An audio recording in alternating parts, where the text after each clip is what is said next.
Have you ever thought about doing a residential property development project but had concerns around how to subdivide your property? Well, stick around because in this video, I'm going to walk you through exactly how to subdivide your property if you are based in Australia. I'll be sharing everything you need to know.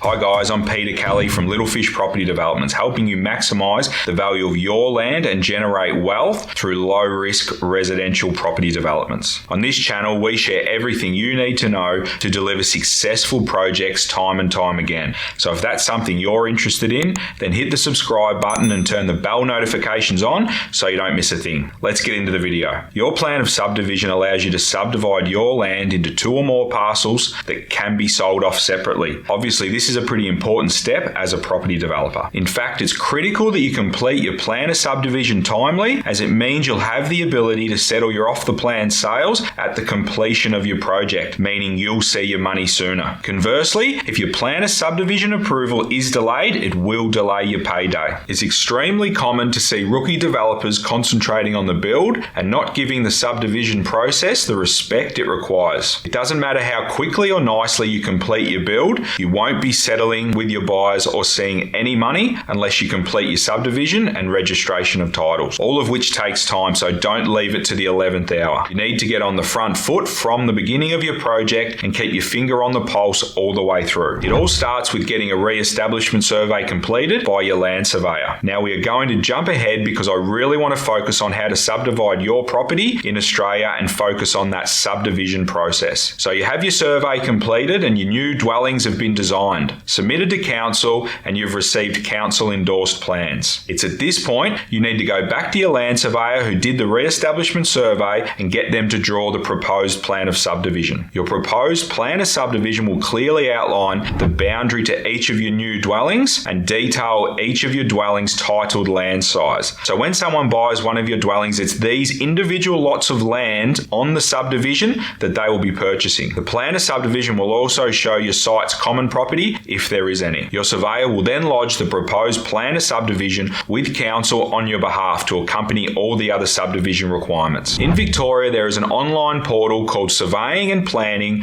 through Electronic Applications and Referral, known as SPEAR for short. It's a free service provided by the Department of Environment, Land, Water and Planning. It essentially makes lodging and processing your subdivision planning permit faster and easy for you as the applicant, but also for the council and the referral authorities. Once your subdivision application has been uploaded into SPEAR, it will become your home base. It will list everything that's required to complete your subdivision. It's essentially a checklist for you to work through with the aim of receiving your statement of compliance from your respective council. The contents of the list will differ from each municipality. So once you've completed one subdivision, don't assume you've mastered it. It's always going to be different. Some of the things you might see on your list include items that your land surveyor will need to complete, such as the ones you can see now. Form 1 Owner's Consent, Digital Survey Geography, Owner's Corporation Details, Copy of Title, Telecommunications Advice, and Endorsed Plans. There will also be a list of requirements from the specific council, such as the items you're looking at now. Advertising instructions, new street allocations, referral request, decision planning permit, endorsed plans, public open space details, conditions certifications, and statement of compliance. And lastly, there will be a list of items that you'll need to work through that relate to third-party authorities, such as the ones listed on the screen now. Local Water Authority approval, Downer Utilities Australia, Power Networks approval, Melbourne Water approval, rates and street numbers, council valuations. Once you have checked off all the items listed on SPEAR, you'll receive your statement of compliance from council. The next step is to then ask your solicitor to lodge your statement of compliance along with your original title at the titles office to receive your new registered titles. This process takes time as you're relying on a third party that you have no control over, so it's critical your solicitor lodges to the titles office on your behalf as soon as possible. Something to be aware of is that if there is a mortgage over the property, the bank will hold the original title. So your solicitor needs to request the bank to release the title the first chance they get. Remember, time is everything as a residential property developer. Right, so now you're at the mercy of the titles office to spit out the new titles. This time frame is extremely unpredictable, difficult as it depends on the volume of applicants on the titles office desk at any given time, but you can put a circle around 2 to 6 weeks. To successfully subdivide property in Australia, everything I've outlined in this video needs to be done timely. It can be super costly if you don't get it right and something slips through the net. The reason we do these developments is to get to settlement day, collect the profits and roll into the next project. So make sure you put the time and the effort into learning what's required to complete your own plan of subdivision. Then systematically start working through the list on every project right from the outset. That's a wrap, guys. Hopefully you're getting a ton of value out of these training videos. We love making them, so any questions or topics you'd like us to tackle,